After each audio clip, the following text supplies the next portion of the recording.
Briefly, Mr. Ejak, let's talk about the information not shared with you at 10:52 a.m. on November the 30th, 2021. Okay, so you formed your belief that you did not have the requisite level of suspicion to search the shooter's backpack based upon what you were told. Is that right? That is correct. Okay. Did James Crumbley tell you that he had bought his son a 6-hour 9mm firearm 4 days before that meeting? He did not. Okay. Did anybody, either his son or his wife, tell you that? No. Did his son tell you that, or did James Crumbley tell you that his son had been begging for a 9mm handgun? No. Did James Crumbley tell you that he actually got him a different firearm in June of 2021? No. Did James Crumbley tell you that the details and severity of his son's friend being taken from him at the beginning of the month? No.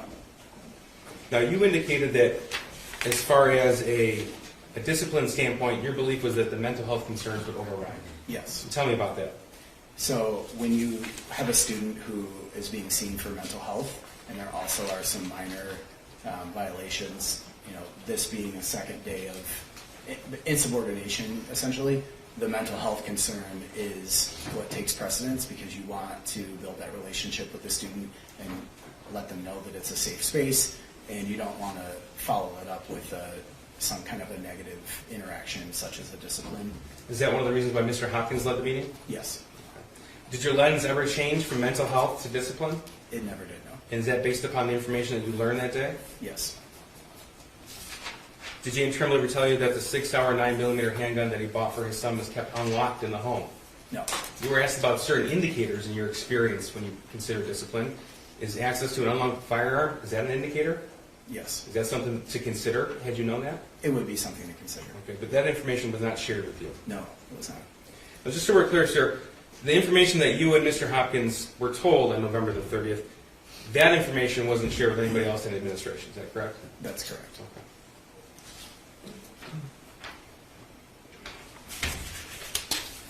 I don't have any further questions. Thank you. Very brief recross, Your Honor. Very brief. Mr. Ejak, you don't know whether James Crumbley knew that his son had access to a firearm that was in the home. Is that correct? You don't know whether James Crumbley knew. So the question was he told that? I don't know how he would know what the defendant knew. He Unless testified he was told. what he was not told, Judge. That was the question.